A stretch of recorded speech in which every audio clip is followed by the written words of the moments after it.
भारत की प्राचीन भूमि में, जहां सूर्य ने स्वर्णिम रंगों से धरती को चूमा और पवित्र नदियां पुरानी कहानियां सुनाती थीं, वहां विश्व शांति के नाम से जाना जाने वाला एक गुप्त उपवन था। इस रहस्यमयी स्थान पर ब्रह्मांड के संरक्षक महान भगवान विष्णु अक्सर आत्मा के सांसारिक अस्तित्व के बाद की यात्राओं के बारे में ज्ञान देने के लिए एकत्रित होते थे। एक शांत शाम, जब शाम के समय आकाश बैंगनी और सुनहरे रंगों में रंगा हुआ था, अर्जुन नामक एक समर्पित साधक उपवन में आया। सवालों से भरे दिल के साथ वह भगवान विष्णु के पास गया, जो तेजोमय प्रकाश में नहाए हुए दिखाई दिए। उनकी आंखें करुणा के गहरे सागर जैसी थीं। हे भगवान, अर्जुन ने शुरू किया, जब हम इस दुनिया को छोड़ देते हैं तो हमारी आत्माओं का क्या होता है? स्वर्ग और नर्क के रास्ते क्या हैं? धीरे से मुस्कुराते हुए भगवान विष्णु ने अर्जुन को नरम घास पर बैठने का इशारा किया और कहानियों की एक टेपेस्ट्री बुनना शुरू कर दिया।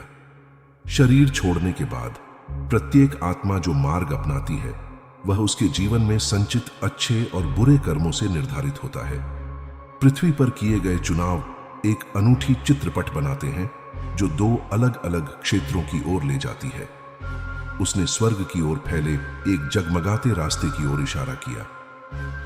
पुण्यवानों के दिव्य निवास, स्वर्ग की ओर जाने वाला मार्ग सुगंधित फूलों और दिव्य संगीत की ध्वनियों से सुशोभित है। यहाँ आत्माएं अप्सराओं के साथ अनंत आनंद में डूबी रहती है, जो चांदनी के नीचे सुंदर नृत्य करती हैं, जिससे हवा में आनंद भर जाता है। ऐसी सुंदरता के बारे में सोचकर अर्जुन का दिल भर आया। और जो लोग अंधकार के मार्ग पर चलते हैं, उनका क्या? उसने पूछा। उसकी आवाज थोड़ी कांप रही थी। एक गंभीर नजर से भगवान विष्णु ने आगे कहा, नरक की ओर जाने वाला मार्ग छाया में घिरा हुआ है, एक ऐसा क्षेत्र जो मृत्यु के देवता यम द्वारा शासित है। यहाँ आत्माएं अपने कर्मों के परिणामों का सामना करती हैं। राक्षस जैसे भयानक जीव पश्चाताप की पीड़ा को दर्शाते हुए घूमते हैं।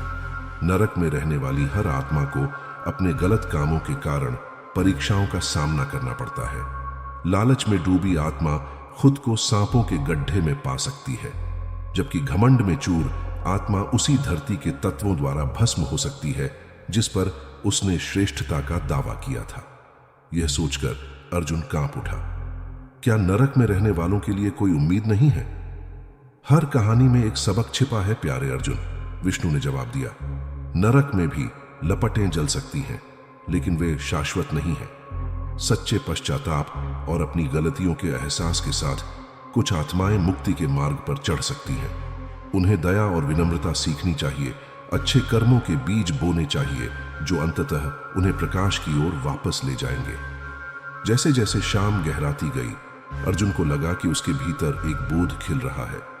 अब मैं समझ गया मेरे प्रभु, हमारी यात्रा न्याय में समाप्त नहीं होती, बल्कि ज्ञान की ओर बढ़ती है।